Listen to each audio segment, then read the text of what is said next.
Well, good morning, good evening. Oh my goodness. It feels like morning. Good evening, TJ, and welcome to the podcast. Great to have you on. I know you've been on before, and always a pleasure to speak with you. Ah, pleasure to be here. Great talking with you guys again too. Yeah, awesome. So, lots going on in your world. I know you've had a busy winter, as I think all of us have, but I know you're no exception, and I think you got some trips on the books here too and stuff. So, hoping to catch up on all that stuff. Yeah, no, exactly. In wintertime it's kind of from 1st of November till I don't know, end of May is just nonstop for us between editing TV, and it seems like I have a million magazine articles to write, and then we're trying to hunt and travel, and yeah, just a lot of things going on. Awesome. So did you get away this winter and do a bunch of trips there in terms of hunts, or was a little bit closer to home? No, I think our big trip this winter was to Penticton, so Well, it's interesting this evolution too. Like all of us go down to these shows down south, and it's like a mecca, and we've all, and then at some point it's kind of like, oh, like you kind of have done a lot of them, and I think that was kind of the case with you. You've said you've been to a number of shows over the years, and kind of Penticton was the exception this year. And boy, were we lucky to have you at our show. oh, it was an honor to be there. I kind of walked into that show not knowing anything about it. I'd heard, some good reports, but didn't really know what. And first thing when I walked in that hall and just in the trade fair hall, it was unbelievable. Like the quality of booths you had there and the people and just I don't know. It's neat to see. I think so many just young guys, and I think I can say that being an old guy, just so passionate about it. But probably three-quarters of the guys I talked to had never shot a sheep, but they were just so passionate about sheep hunting that it was pretty neat.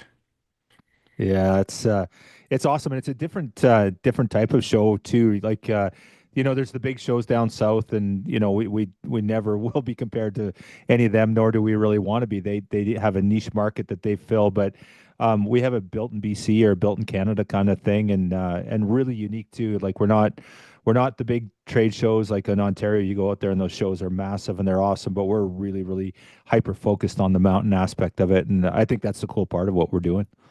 Well, I think that was the cool part, just seeing it so focused on, mountain hunting, as you said, and just, people were so engaged in everything about mountain hunting. I know Vanessa and I did a seminar there on optics, and I don't know how many people we had in that room. It was standing room only, and just some great questions after. And we popped in on a few of the other seminars in there, and like every one of them, like there was a packed house, and you guys ran a lot of seminars back to back, and to have that much engagement with them was really impressive to me. And then just to walk around that hall and see the quality of the gear that people were selling. I mean, I was there. It was Zeiss, of course, but there was just a lot of really high end product there. And talking to the vendors, I mean, they were selling.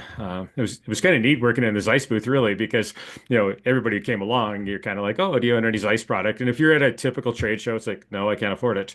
And everybody was there. Oh yeah, I've got this, I've got this, I've got this, and it was. You might say it's a small market, but it's a good market. Yeah, that's kind of the feedback we've got from our exhibitors too, is that it's not, you're not going to have 25,000 people through there, but the people that you have through there, they're the mountain hunters, they're focused, not to be, I don't know how to say this without getting in shit, but basically, guys showing up with some money that they're going to spend it, right? Because a lot of those shows, there's just tire kickers that they're never going to buy anything anyway, right? So, Well, absolutely. And I think, it kind of goes back to, I keep saying this to everybody I talk to, and this is kind of what I'm preaching here for the next while is just the importance of keeping general sheep tags available to hunters.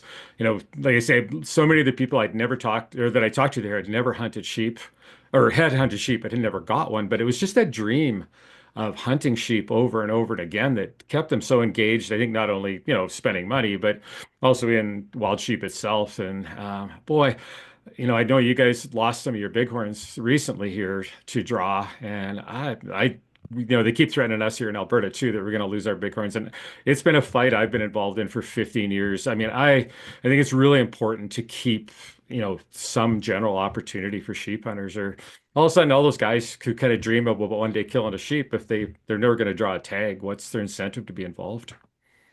yeah, hallelujah, man. I love what you're preaching there, and I think it's important that we like we preserve our hunting heritage. Of course, that's critically important, but also, the opportunity for everybody, the guide outfitting community, for resident hunters, and just really hyper focused on and being vigilant to maintain it because everyone wants to take it away, right? Like it's a constant battle. And if we're not there, if somebody's not advocating for it, and I hate to say, we always have to say the caveat, as long as it's not a conservation concern, it goes without saying. We know that in this room, but there's people out there going, but. It's like, no, no, no.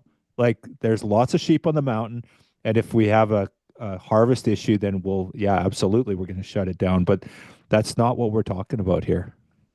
No, absolutely. And I mean, I think ultimately having that many people involved is better for conservation than cutting that pool down to a couple hundred hunters every year. That's just, you have so many people working for conservation now, raising money and the amount of on-ground projects you guys do in BC. Like we're sure jealous out here in Alberta. We don't seem to get quite as much government support, I think, on some of the on-the-ground projects. But all that goes to making better sheep habitat, which ultimately ends up with more sheep on the ground.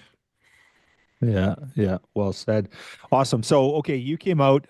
Now, okay, my whole agenda getting you on the podcast was to set you up to make sure that you had to come back to Penticton next year and do another presentation. So, um, oh, we were really, really lucky. Like, our lineup this year was incredible, like, of our speakers, and you were at the very top of the list there. TJ did a phenomenal job. I heard so much feedback. And the one thing I know about our community, there's so much respect for what you do, for all the things you stand for your hunting resume. It's impeccable and continues to throughout the years. And you've done such a great job of telling the story. To have you in our house to share some of that knowledge with those young sheep hunters is phenomenal. We're really, really grateful for that. So, with all that said, are you coming back? Can we get you back next year? Oh, Or yeah. what is it going to take to get you back, I guess, is my question. No, in a heartbeat. It's like Vanessa and I just had the greatest time. I mean, we didn't do many shows this winter. Just we were so busy with other things and didn't have an opportunity. And we are kind of like, oh, we're kind of missing it. And then all of a sudden, the opportunity came up to Penticton, and holy man, like it was amazing. Yeah, I'd be back in a minute. And I know some of the other people that I talked to from Alberta that were there for the first time as well were just blown away. Right on. So, while we're on the subject there, you did a talk on mountain optics, and I know you run the Zeiss brand. Let's just touch a little bit on that before we segue off and talk about a few other things. So, um, excuse me, maybe if you don't mind, just touch a little bit about what you were talking about in that seminar. And I don't know if what Zeiss has got for new products out, or if there's anything you want to touch on there as well. Yeah, I mean, the focus Vanessa and I took was just, let's get people familiar with optics, like what all the parts do, how to get the most out of your optics, just even how to adjust the reticle on your scope so it's good for your eye, how to adjust your binoculars so they're good for your eye. So, I mean, it was certainly we were using Zeiss product because that's what we're familiar with, but it was stuff that went to every set of optics out there. And I think optics are probably one of the most confusing things to hunters sometimes. And, people will buy four, 5,000, $6,000 optics and just they don't know how to get the most out of them. And sometimes they don't even really know, what they need for different situations. So that was kind of the focus we took.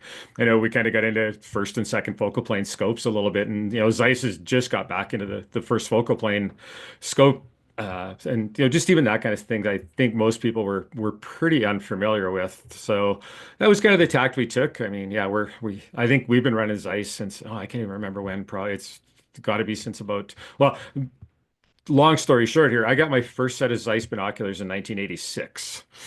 So, but they've been with the television show for I think since 2017. So, we have no ambition to have anyone else on the show right now, and they've been great. And I'm really happy to see that they're a good partner in conservation too, because I think that's important with every company we work with. As far as new product that's coming out, I know in 2 weeks. There's a brand new binocular coming out in their SFL line, which is their SFL line is kind of the middle line. Um, and it's super affordable and it is amazing, but they're coming out with a 50 mil objective line in their 8 and 10 powers, but it's compact, about the same size as the 10 by 42. I haven't even seen them myself, so I'm hoping to get a set before we leave for Africa in 2 weeks. That's awesome. So, on your typical, let's call it sheep hunt, for since we're Talk is sheep. It makes sense, I guess. What are you running for a spotter, and what are you running on a typical sheep hunt? And so, if you were to go on a sheep hunt today, let's say you were going to go do a stone sheep hunt in BC, what would you run for a bino and a spotter, range finding bino, or whatever? Yeah, so I mean, I run the Victory RF range finding binos, 10 by 42, and I think 10 by 42 is the absolute perfect bino for sheep hunters.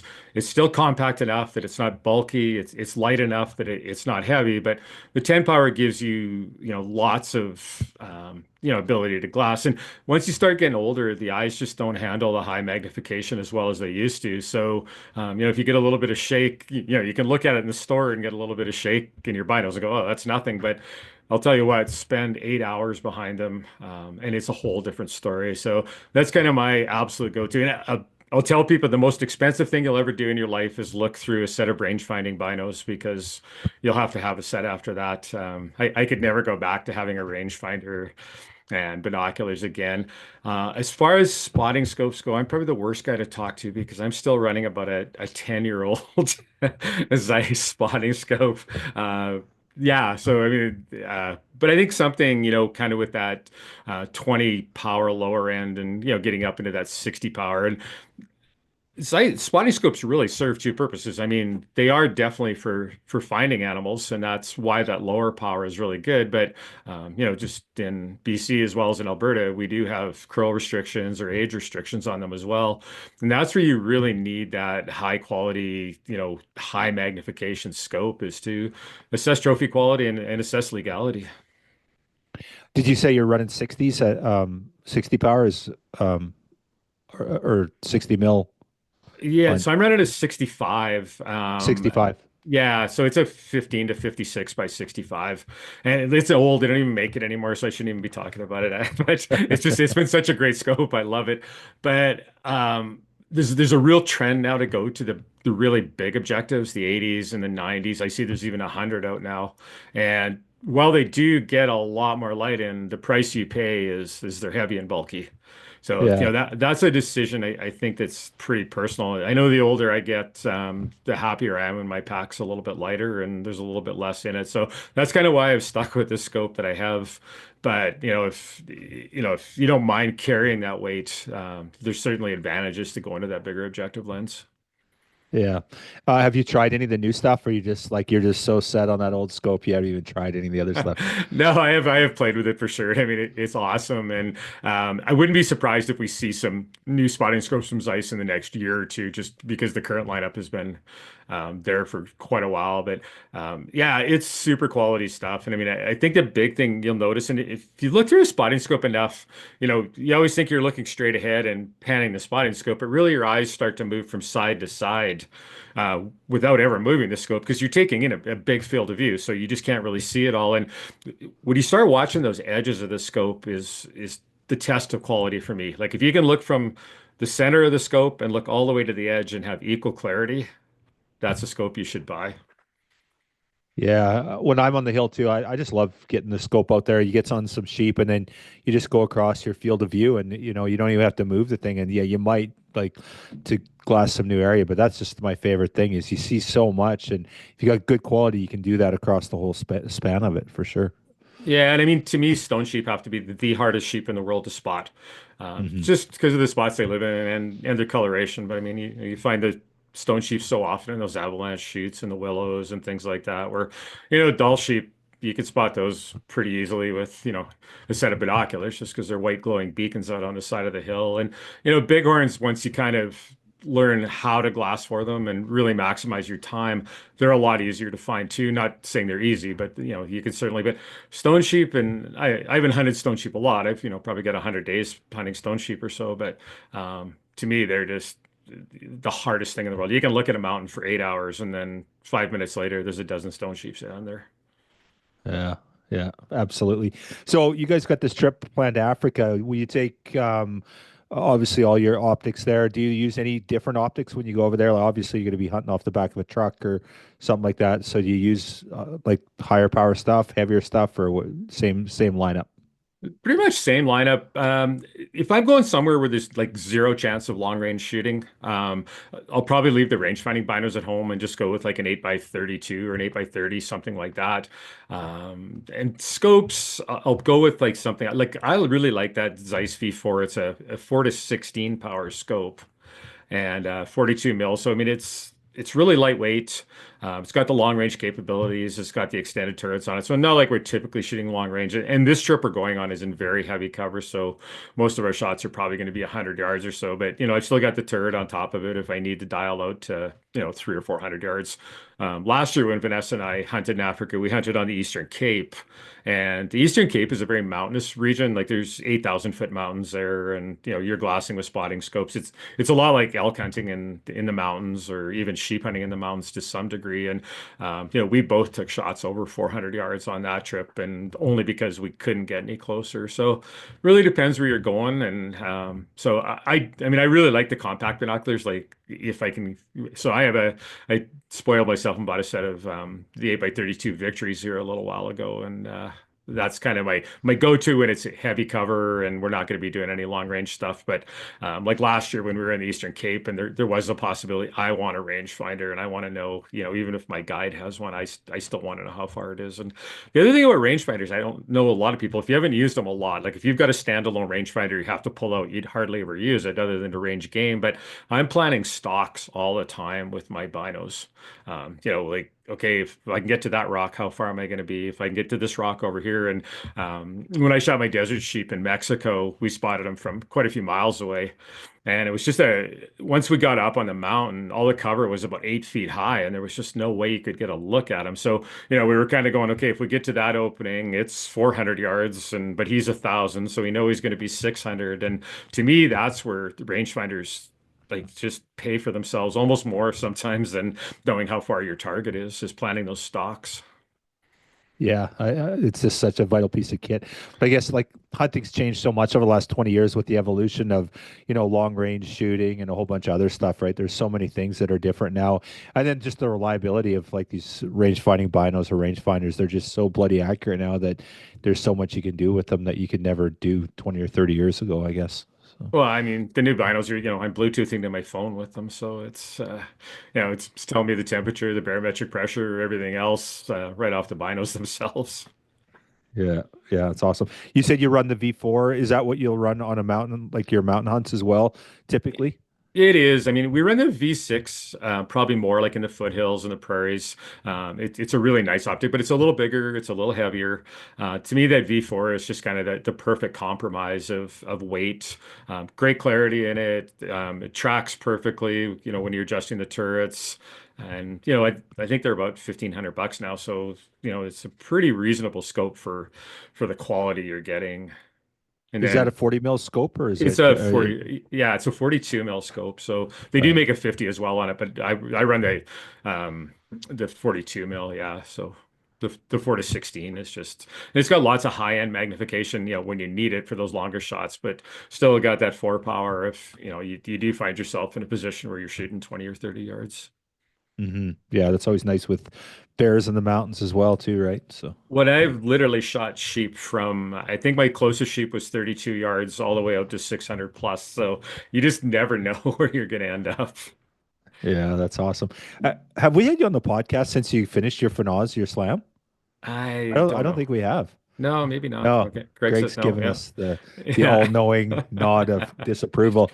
Yeah, Uh, so we should talk a little bit about that. Like that's such a huge achievement, and again, that's the thing that I think you get so much respect, TJ, is that you're not the guy that's going out and just dropping 100 grand here just to you've worked really hard over a number of yeah. years to achieve it, right? And I think you create that hope for young guys too, or young gals that want to get out there and kill sheep that maybe think they could never do it. I think it's an inspirational part of what you talk about. So um, that's a huge journey for you. How many years did it take you to get your I slam? did it pretty quickly. It was only 32 years. So,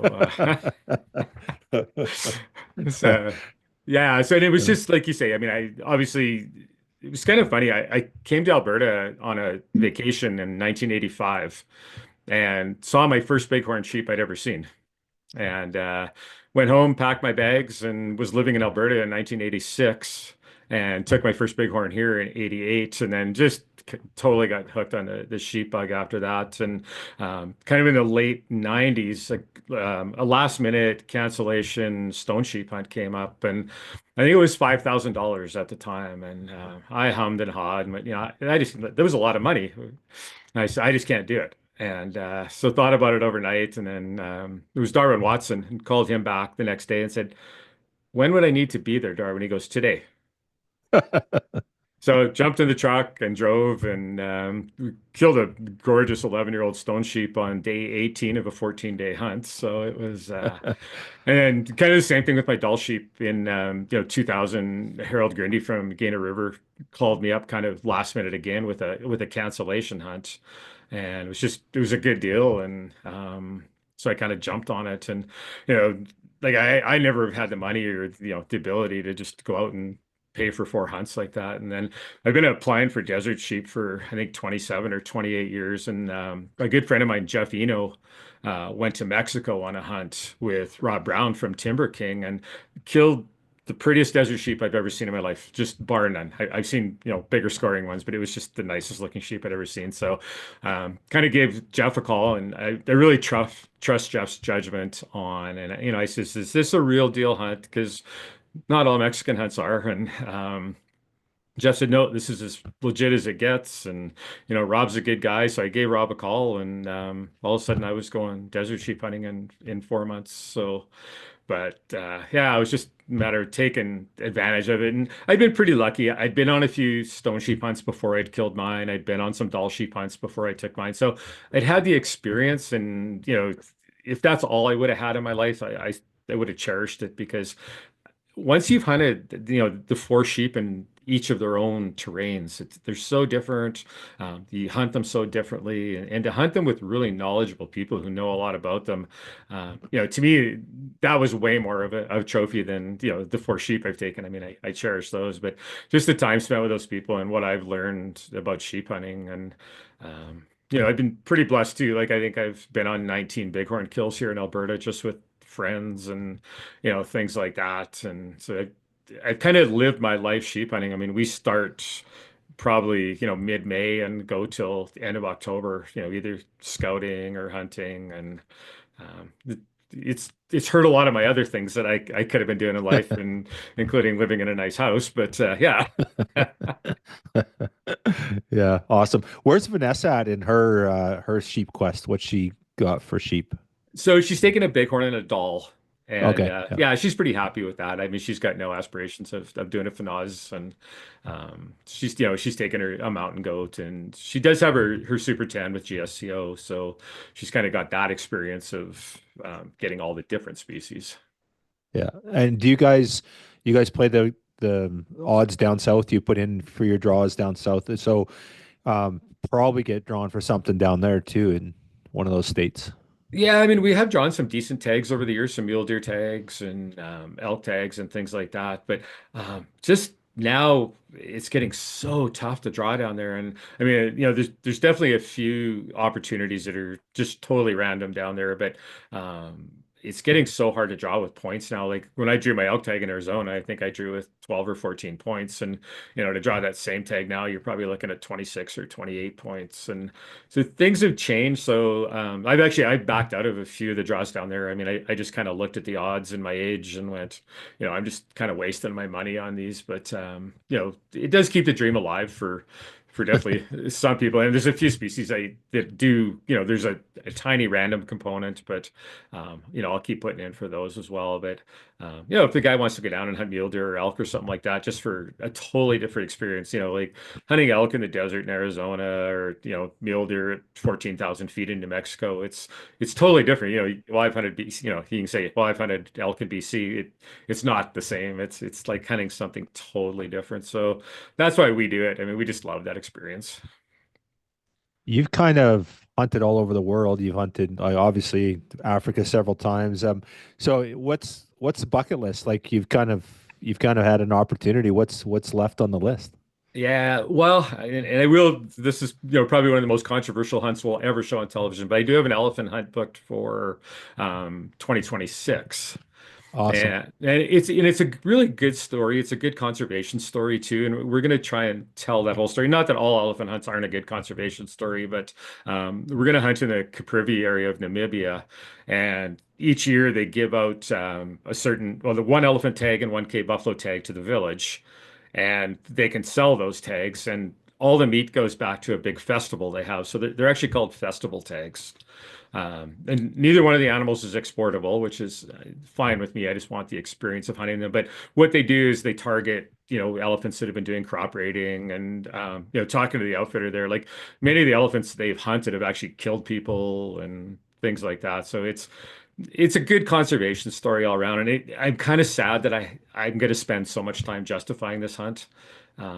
But you know what elephants are like. It's probably the Yeah. most controversial thing you can hunt. And so that's why we really want to do, I think, a good job of telling the story about why it is important. You know, we were over in Kruger National Park a few years ago, and I mean, it looked like they'd used Agent Orange on a couple areas there. The elephants had eaten it down to nothing. And I mean, ultimately, it's just the elephants suffering. And they're going to have a huge crash in their population at some point, and a lot of the other animals have crashed really hard just because there is nothing left to eat. So, we need to manage elephants like we manage elk or whitetails or anything else. We need to keep them at sustainable levels, but once emotions come into play, you know what happens. Yeah, it's just absolutely shocking how we're always having to run around and justify, whether it's elephants or wolves or grizzly bears, and it's just man, it's just such an uphill battle. And I get it that the general public doesn't really get it because it's a long story and it's complicated. The hardest thing, I got some drinking buddies, and my buddy always says to me, "Give me the 30-second version on why it's okay to kill a grizzly bear." I'm like, "There's no 30-second version anywhere that you're ever gonna. You just can't explain it like that." And of course, we get crucified on it. But just at the very least, if we can keep science in the equation, that's a great start. But even our governments are swaying on that in some cases, and it's just like holy dynamite. Yeah, no, it is really frustrating, and I don't know. I mean, I've been pretty blessed. Like I've hunted all six continents, and kind of got to look at game management in different parts of the world, and it does make you look at what we have differently. And I think in many ways it makes us appreciate what we have, but I don't think we appreciate what we have enough sometimes because we've never lost it all. And Yeah. I think we're headed that direction with some species, which is sad. And then we will start to appreciate it, but we're pretty lucky especially in North America. I mean, we can just allow animals on the landscape for intrinsic value. Like they don't need to have a monetary value. But most parts of the world, and especially Africa, I mean, if an animal does not have a monetary value there, it does not exist on the landscape. It's that simple. Hmm. Yeah. Yeah, and it's crazy that model does work good in Africa, right? It's a great, and we always revere science-based wildlife management. It's worked great here, um, but we look at other jurisdictions that it in Africa it's still working, and it's a totally different management model, right? Oh, totally. And I mean, kind of different places we've been. Like, we were in Mongolia in October hunting ibex and gazelle, and they've kind of got a probably a similar model to here in some ways, where those animals just do exist for intrinsic value, but they do bring a lot of money to people that especially a lot of those. And I didn't really understand how Mongolia worked or anything, but a lot of those nomads live very um, you know very tough lives, and just even the small amount of money, a few $1,000s that we bring into their lives, changes some of their lives really. So, but the animals don't really need to have a value to live there. For some reason, they just still have that such appreciation. And probably the big part of it is it's just such a lightly populated country that, it doesn't really matter if ibex are eating or gazelle are eating some of their grass. There's lots of grass where, in Africa, there's just too many people that have to be fed. And, if that kudu's eating grass that their sheep could be eating and that kudu's got no value, well, of course, the sheep are going to be in there. So it's kind of neat. Like I think North America's got it the absolute best because, we're fairly affluent and, animals don't need to have a monetary value here for us to want them on the landscape to, Africa being the far other end of the scale and, all the other continents kind of fit somewhere in the middle. Even like New Zealand, such a bizarre place to hunt too, because like nothing's natural there. There's kind Hmm. of this uneasy relationship between hunters and conservationists or preservationists, whatever you want to call them. But like, what would be anti-hunters here don't want those animals on the landscape because they don't belong there. So hunters are kind of the best value for it. So it's a really weird dynamic there. And kind of once you get into it, and I know we got offered to do a couple helicopter hunts over there, and we declined, but we did actually I did go film one where they go out, land, shoot them out of the helicopter, and go. And it's just not something we wanted to be involved in, but I wanted to go see it and understand it. And Mhm. at the end of the day, it was probably the most conservation hunt in that whole country. I mean, it was a cull. It was 100% a cull, and they just had a hunter paying for the helicopter time. Well, and that brings up a really controversial issue about aoudad in Texas. You look at that, aoudad's literally wiping out bighorn there. They have, that disease issue that we're all familiar with, and the aoudad is just overrunning Texas. But of course, there's these landowners that sell these tags. Yeah, They're making, a living on it in some cases, but it's probably one of the worst things for bighorn sheep than anything out there. So really, like a widespread call would be fantastic for the bighorn sheep in the region, but it's all private land. A lot of these outfitters are private landowners that's how they're making their living. So it's a really, really dynamic issue and really, really challenging and really, really difficult and it just kind of the bighorn sheep are in freaking deep shit in Texas right now. It's really, really bad. yeah, no, I understand that, and yeah, I mean, it is sad because the answer is obvious, but it's not easy. No, that's for sure. Yeah, and yeah, there's no quick and simple solution on that one, especially with private land and then the value that these aoudad have brought to a lot of these farms and stuff too. So these Yeah, ranches. So I mean, yeah, even look at the domestic sheep and the breaks in Montana, right? It's another, yeah, yeah. I mean, the answer is obvious. It's just not an easy solution, though. yeah, yeah, absolutely.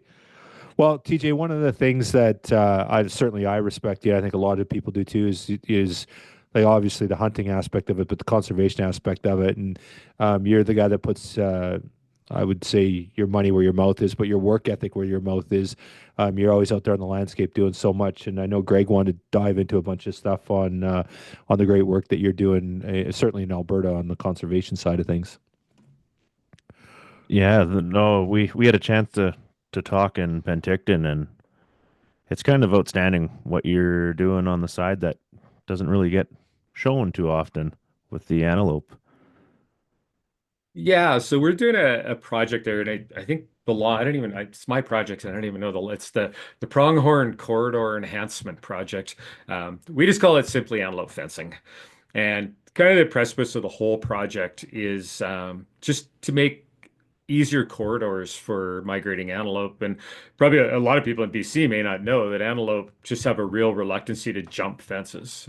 They can do it quite easily. And, we've seen in places like Wyoming where there are like a lot of barriers of page wire and stuff. They have adapted to jumping somewhat. But in Alberta, probably 99.9% of antelope will never jump a fence in their life. And so what they need to do is they need to crawl under. And they need about 16 inches wire height at the bottom to do that on. And a lot of the cattle fences that were built were, built lower than that. Um, but even when it's low enough with the barbed wire on the bottom, when those antelope crawl underneath, they quite often injure their backs just from the barbs, put large scratches in them, things like that, which are quite prone to infection. They've seen a lot of the hair loss from the barbed wire cause issues with winter mortality as well.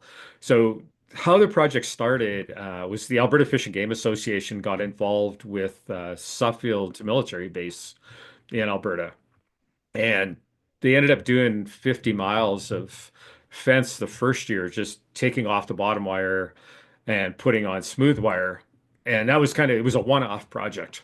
And I wasn't involved that first year, but then they kind of came to me the second year and said, "Hey, this is a pretty good idea. Is this possible we could expand this out to private property?" And I said, "Well, I don't know. I don't know anything about it, but let's see what we could do." So we ended up finding a couple really receptive landowners and really big landowners, 80, 100,000 acre landowners who were very, very well respected in the community and allowed us to come on their property and retrofit their fences for pronghorn friendly. And it's just kind of going from there. We're just actually going into our 16th year right now, 17 if you count the year on Suffield, and all the money we get comes from hunter dollars, which is the cool thing. So we get money from the minister's special license. Then we get money from the Alberta Conservation Association through hunter levies. Safari Club International gives us some money. So there's actually no government involvement in it at all. And I don't know if you've been down in southern Alberta or deep southern Alberta very much, but different breed of people down there, and rightfully so. I mean, they live a very remote, harsh lifestyle and very, very suspicious of the government. So we kind of went in there and said, we're not government.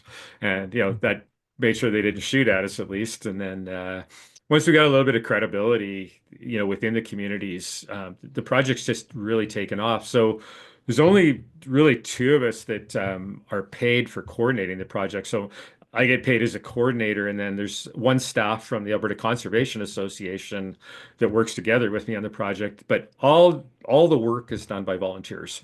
So we have anywhere from 12 to 20 volunteers on each project, and we do 3 projects a year. So we do about 30 miles of fence per year, so 10 miles a project. And so, I'll go down with an ACA staff and we'll get all the wire laid out and everything else. And then our army of volunteers come in, and man, they just fly through that fence. It's frightening to see. When we work on a landowner's place for the first time, they're like, oh yeah, there's no way you're getting 10 miles done on 2 days. And, our volunteers we're sitting there at the trailers having a beer about 1:30 on Sunday with the whole job wrapped up. So, so antelope have been the big beneficiary from this. It certainly made where they couldn't cross. I'm sure you've heard about antelope getting caught up on train tracks and on roads and things like that. And typically they just can't get off because the fences, there's nowhere to duck under. So what the Alberta Conservation Association did in the past, and what they're doing again right now, is they radio collared a bunch of antelope to kind of identify these prime migration routes. And so the really important thing was, where the antelope were migrating, but there was also some kind of weird voids where they weren't migrating. And when you went in there was maybe a whole bunch, there might have been a 10-mile stretch of page wire or something like that. That was a total barrier. So we've kind of used all that scientific data to decide where we go fencing, and then we'll go in. So we've taken down about, I think, 50 or 60 miles of page wire over the years too, and retrofitted that with, antelope friendly fencing. So that's been good as far as their migration goes, but it's also been great for vehicle avoidance. It allows them to get off the road. A lot of these fences where the wire was too low, in some cases, they may had to go a kilometer or 2 kilometers down the fence line to find a place to cross under. So that's where they got in trouble. And another big plus has been predator avoidance. I mean, certainly coyotes have learned to run those antelope into fences, and if there's nowhere for them to get under, they become easy targets. So now they run them into a fence, and along that 3 kilometer stretch, instead of 2 crossings, there's the crossing, wherever they want to go. So that's been a big plus. And the other thing we've started doing here in the last 5 or 6 years is respacing the 3 wires above the bottom wire to more ungulate friendly. So for moose, elk, and things like that. So lowering the top wire, getting more space between the top and the second wire so they don't get hung up on their hind feet as easily. So that's been good. And then another real huge benefit has been getting hunters, non-hunters, and landowners all together on the same project. So our volunteers are probably half hunters, half non-hunters, and then our landowners, kind of interact with everybody, and we've kind of brought a great community together. So I think our landowners start to, appreciate that hunters aren't all bad people, and they are putting their money where their mouth is. I would say we had some probably volunteers that before they ever started with us would have been non-hunt or anti-hunters. And I know by the time they sweat for 3 days out on the prairie with a bunch of hunters, they find a lot of common ground. So what started as a really simple project to make it easier for antelope to migrate is really morphed into something bigger. And now we're starting to see landowners build fences to those specifications. And believe it or not, we actually had to fight with the government on a lot of our lease land to get them to even build to pronghorn friendly standards. So that's been all the super good things out of it. And we had a very receptive minister before in Jason Nixon, and now with Todd Lowen. We've had some really good ministers who kind of pushed on their side to get their people doing the same things we're doing. So I don't know, it's been a win-win-win-win. And everybody always thinks it's my project. And I guess it is in the fact that I coordinate it, put it together, get all the grants and everything. But man, the volunteers do everything. I mean, I just kind of drive around in the truck with the air conditioning on while they're out stapling wire at 36 degrees. Who opens the gates for you on that those Yeah, ones? I can't talk Vanessa into coming along yet. So Oh, oh, that's awesome. What put you onto the antelope? Like, what was there one specific moment where like, man, these guys need help? Well, I was working, I did quite a bit of property management for the Alberta Fish and Game Association, which is now the Alberta Wildlife Federation.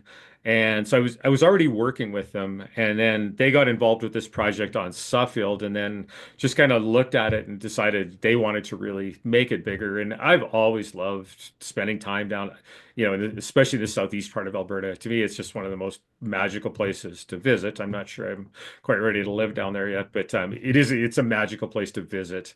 And so we did it that first year, and I just took it on as a 1 year project. They were going to hire a coordinator to do it after the first year just to see if it worked. And I'm like, you know what? I love this project. I love the volunteers. I love the landowners.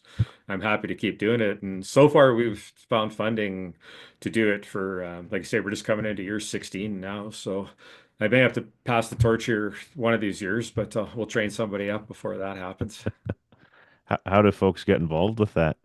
So just basically contact me. We've got a fair bit of information about it out, and I've got a core group of volunteers. Like probably half of our spots are filled every year, but I don't even like I just kind of know people are coming, and then we try to get new people involved too. So I mean, it's just a matter of emailing me is the easiest way to get involved, get you on a list, and away you go. No, right on. Well, that's good. Hopefully, the more folks get involved, and you guys keep hammering down or fixing up the fences and getting Yeah, that going. yeah, I think for sure. And I think it's just been a really good on the ground project. And hopefully it becomes a little bit more, people can use it as a bit of a model. Like you guys do so much good work in BC for on the ground projects.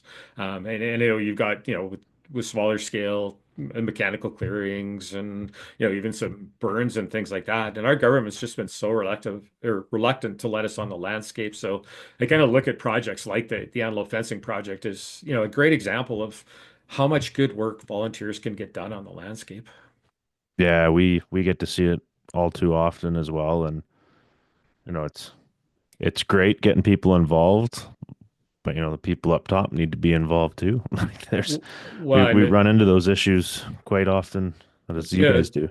well, especially with sheep, right? I mean, it's because they live on public or public land for the bulk of it, so it's you just can't go on and do work. We've been lucky with the antelope fencing, like we do a lot of it on private property, so we don't necessarily need the government's blessing on it. So it's that's made the project a lot easier than trying to do work in the mountains on public land for sure. Yeah, I know that definitely helps, and then you get the landowners on board, and that's good for them recognizing that there's a problem and allowing you guys to do what you do. So that's pretty neat. Um, Yeah, and I mean, all of our landowners are super wildlife friendly. I mean, they're really happy just to have us. They all love pronghorn. There's, none of them dislike pronghorn, and they want to do whatever they can for them. And the other big, huge benefit is they got a great looking fence with all brand new staples, and it's all fixed and everything when we leave. So, no cost to them. And the other thing we don't do is we don't keep any records of where we've worked or anything like that. The government could, like you say, it is a very suspicious group of landowners down there at times, and so we just made it. It's just a handshake deal, and I like to work like that, and it seems most of our landowners do too. no, that's awesome, and it's kind of funny when you say yeah, no records, so the man doesn't know. I like that. So I know, right? I do want to. I'll apologize to our listeners and you guys. I lied to you. You were on episode 79, uh, just just shy of 3 years ago, talking about Oh, your okay, yeah. slam. So I think it was still fresh. That was June 2022. So Oh, I got my Grand Slam, and then we heard about some virus thing or something that was starting to happen in North America, and flew home, and they shut the province down 2 weeks later. So oh, well, you did it then. yeah, exactly. Oh, that's awesome. So we got something coming up in Canada. We're going to shift gears a little bit, and I feel like we can get into some nitty gritty maybe here. I'm not sure if I'm the best person to talk about it because I speak my mind too much, but big important dates happening. I believe it's 20 days from recording this on the 28th. Yeah. What's your thoughts? Well, I mean, I think it's the biggest election ever. Kind of gets that term gets thrown around a lot, but in a lot of ways, it is. There's a lot at stake. I think in this upcoming election, I'll actually be in Africa when the election happens. We'll make sure we vote before we leave for sure. But yeah, it's going to be kind of weird to be out of the country for this one because it is a big one, and I mean, I'll kind of qualify myself right now. Like I am 100%. A conservative as far as economic policies go, but I do definitely have some liberal tendencies on social issues and things like that. But I think, this election here, I think as far as it needs to be fought on economics and the trickle down effect, I think to everything is going to be huge on that. And I mean, I think the conservatives definitely, got that one and the gun issue. I mean, it's like enough is enough. Um, Yeah. the liberals need to be stopped there. I mean, it's no longer about just taking guns. I mean, it's taking private property. Like they've totally violated gun owners' rights to private property for no reason. I mean, it's like shutting the grizzly bear hunt in BC. There's no reason for it. There's no science behind it. And the same as taking all these guns. And I think at some point, Canadians just need to say enough is enough on those kind of things. And we've gone through 9 years of probably the worst government I think this country has ever had. So, I mean, if the Liberals get back in, I don't think it can be as bad as it was. But it's time for change. Like, and change is good. I mean, we need change in this country. That's why we have different parties, I think. And I don't know. Just looking at the polls, it's kind of frightening to watch right now. I think every conservative in this country needs to get out and vote. We seem to have a lot of apathy during elections, and you're getting 50% of people out to vote sometimes, and everyone needs to go because it's going to count. I think this election is going to be a lot closer than the polls have it, but if conservatives don't get out, I mean, the liberals could well get a majority. Yeah. Yeah, it's interesting times for that. Well, we're just going to do a little CYA here, in that the society has no position on any party. We're not advocating for any one political party. That said, you're more than welcome to talk about your political views or your party views for sure, TJ. But we will echo the sentiment that everyone needs to get out and vote and have their say because it's a critical election on a number of issues. One thing I'd love to hear from you, and I've kind of been following it. I haven't really got a straight answer to Carney on sort of where on the gun issue. I don't know if it's really come out. We know the liberal policy in general, and we've seen it under the Trudeau government. Has Carney sort of reflected on anything to do with the gun stuff whatsoever? Like obviously he's going to toe the company line there, but has he addressed any of that in anything that he said? I know he came out yesterday, with a position on parks and made a pretty big announcement there. So anything that you could talk about that would maybe influence conservation, I'd love to hear. And also Pierre's policies as well. We can hear the NDP stuff, but honestly, They don't truth be told, exist. it's pretty irrelevant in this election, right? I'm not being partisan when I say that. It's the polls speak for themselves, I think, in that scenario.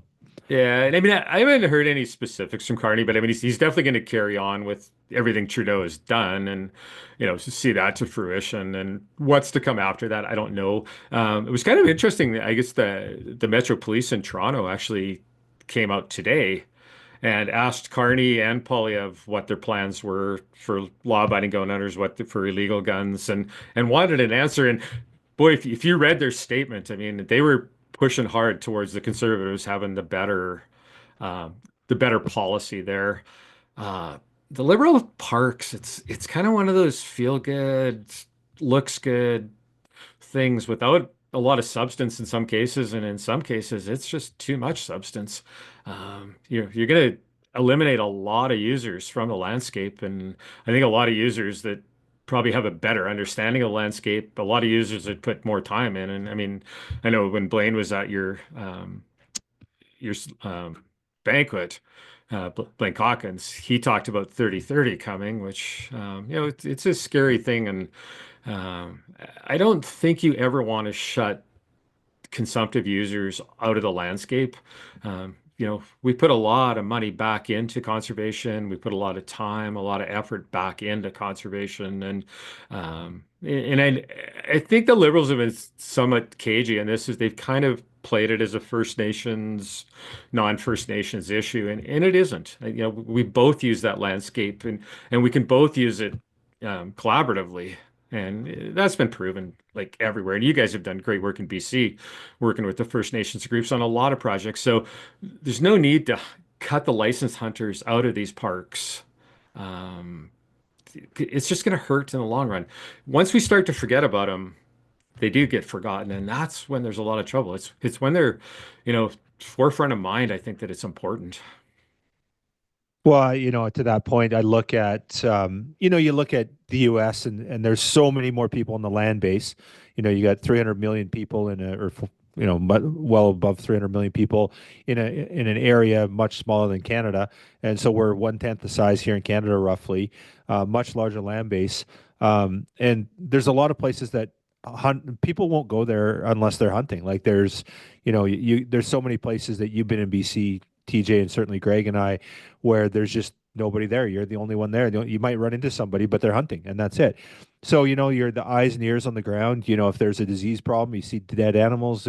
These are the issues that we bring forefront to, and you're right. If we're not there, who's out there looking at these places and looking after them? You start blocking off 30% of Canadian land, and hunters can't go there.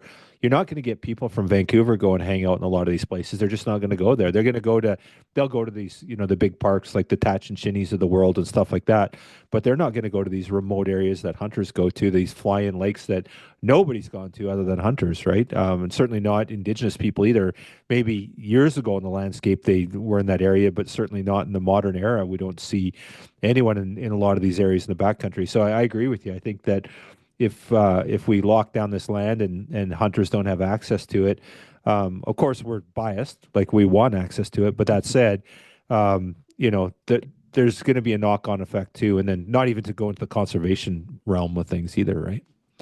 Oh, 100%. And, just having eyes and ears out there is so critical. And, as we've seen, we had bad breakout of MOV here, and it was a hunter that found it basically. And so those kind of things, I agree, are super critical. But I I start to think like once you protect things too much, they lose value.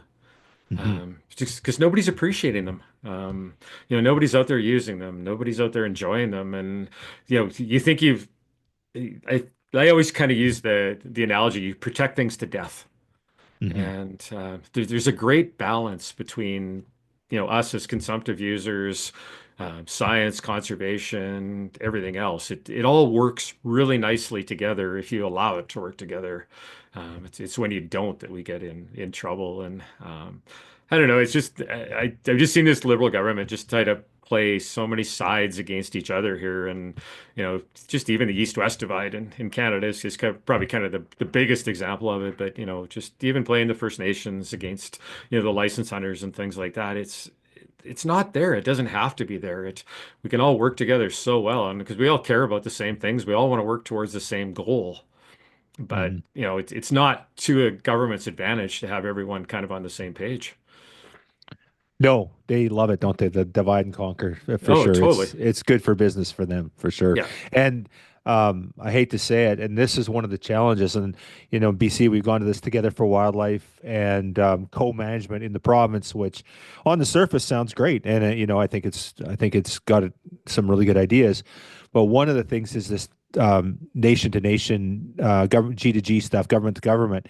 And so there's negotiations that are that are going on behind closed doors, and we just don't have access to that. And I appreciate that has to happen, but it really causes a lot of distrust and division, and not distrust towards First Nations, distrust towards the government, because we're all Yeah. sitting there going, and what's the government selling in terms of, and we kind of see now, I don't want to go down a rabbit hole here, and I'm going to try and stay away from it, and again try and keep my job, but the blueberry ruling that happened in northern BC, and some of the negotiations there, we heard what First Nations were looking for, and then what the government ended up giving them, and it wasn't what First Nations were looking for. It was very different than what was being offered. But the government was like, "Okay, we'll give you this," type thing, and it wasn't good for licensed hunters. That's for sure. It really worked poorly against us. And from our understanding, First Nations weren't advocating for some of the things that the government ended up sort of mandating from those negotiations. So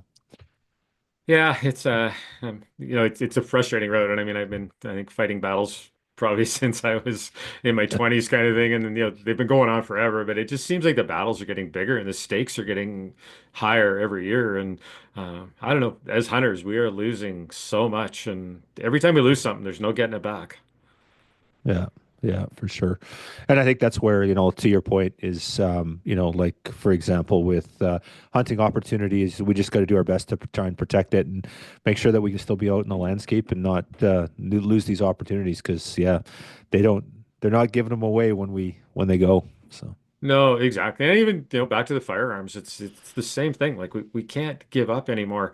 I think in the beginning, a lot of people who didn't own, semi-automatic rifles and things like that, maybe were of the mindset, well, if we give them a little bit, they'll be happy. But we found out they aren't happy. I mean, and yeah, they'll never be happy until Canadians are disarmed.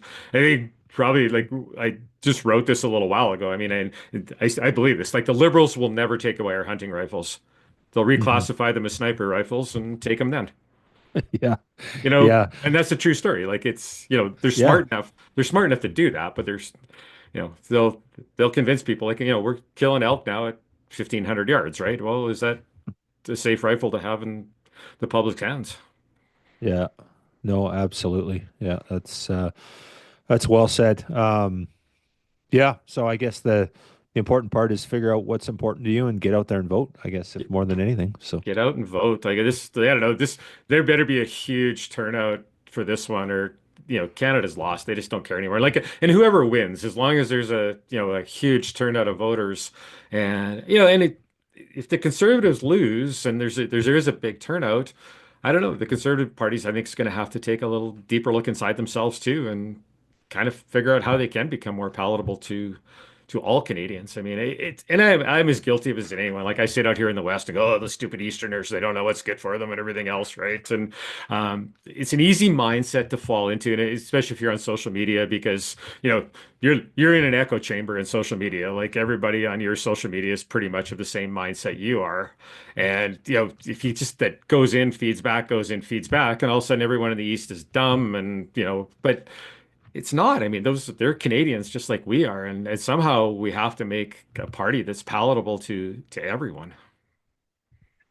yeah, and it seems like the Conservative Party is, um, there's the far right and then the moderates, and it's like, oh my goodness, like we seen it in Alberta with, the Wild Rose and Ugh. the Conservative Party, just eating each other alive, and that cost them the election for in Alberta there for to the NDP, right? So, Well, and I yeah, mean, just yeah, we've seen the same thing federally even, and it's just like I don't know, we're terrible for that, and it's like there is no compromise, and I mean, Canada is a country of compromise, like it or not, and sometimes the East has to be right, and sometimes the West has to be right, and yeah, yeah, yeah, absolutely. Yeah, well, it's interesting times to just say the least for sure. And it'd be, exactly. I guess, we'll see what it looks like in 20 days. I am interested to see, and I think the one thing about it with the short window, I feel like there's a lot of policies that are sort of positions that we're still learning about Carney on, right? He's so new to the fold. We've never really got to hear from him, and they're still rolling things out kind of throughout the campaign here. We're learning more about him all the time. So I don't think we know all we need to know about Carney either to make an informed decision. So, which is No, probably to his advantage. oh, 100%. I agree with you there. And I mean, there is that slight distraction south of the border that's, taken away from, I think, most people caring about policy even, which is sad. I mean, whatever's happening south of the border is going to work itself out at some point. But Yeah, we're going to be stuck with whatever we vote for 4 years. And this election can't be about totally what's happening south of the border. I mean, certainly it's part of it, but like you say, I think a lot of the good policy, and I mean, I've been studying Poilievre's policy fairly closely, and there's a lot of really good, especially on the economic side, there's like a lot of really good stuff in there that I think Hmm. Canada needs right now. And like you say, I don't, a lot of Carney stuff is you don't really know what his policy is. Hmm. Like like Yeah. we're gonna make more pipelines, but we're not gonna get rid of Bill C-69. Like, things like that. It just doesn't work. But I think a lot of that is just getting lost in the rhetoric of tariffs. Yeah.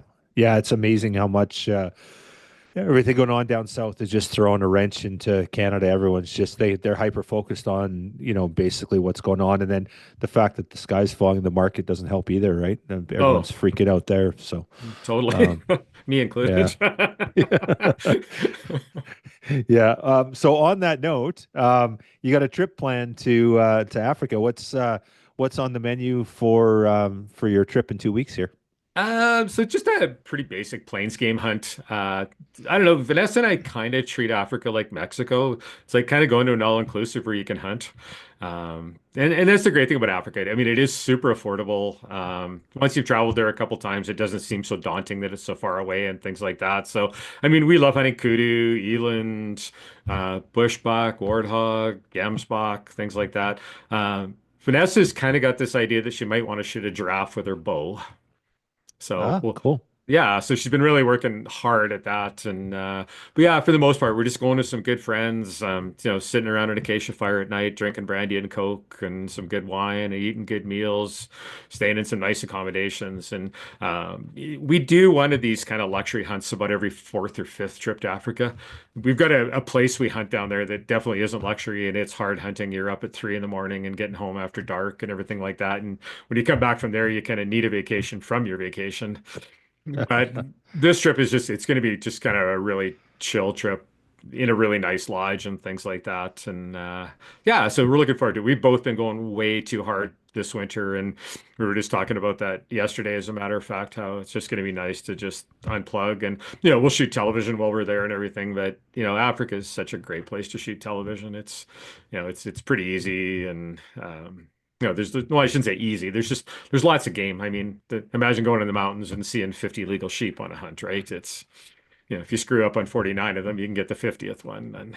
And so, yeah, so we'll have fun doing it. And yeah, it's funny. Like, I never thought I wanted to go to Africa ever in my life. And then, I was the North American hunter. And then Vanessa really wanted to go ever since she was a child. So in 2009, we went on our once in a lifetime trip, and this is our 15th now. So I Wow. really got bit hard by the bug, and just it's good value and everything else. I mean, I still our fall is for North America, and we hunt from September to end of November, probably 99% of it right here in Alberta. But to get away in April and go stay in a nice lodge and eat good food and be able to hunt every day in a target-rich environment, I can think of worse things to do.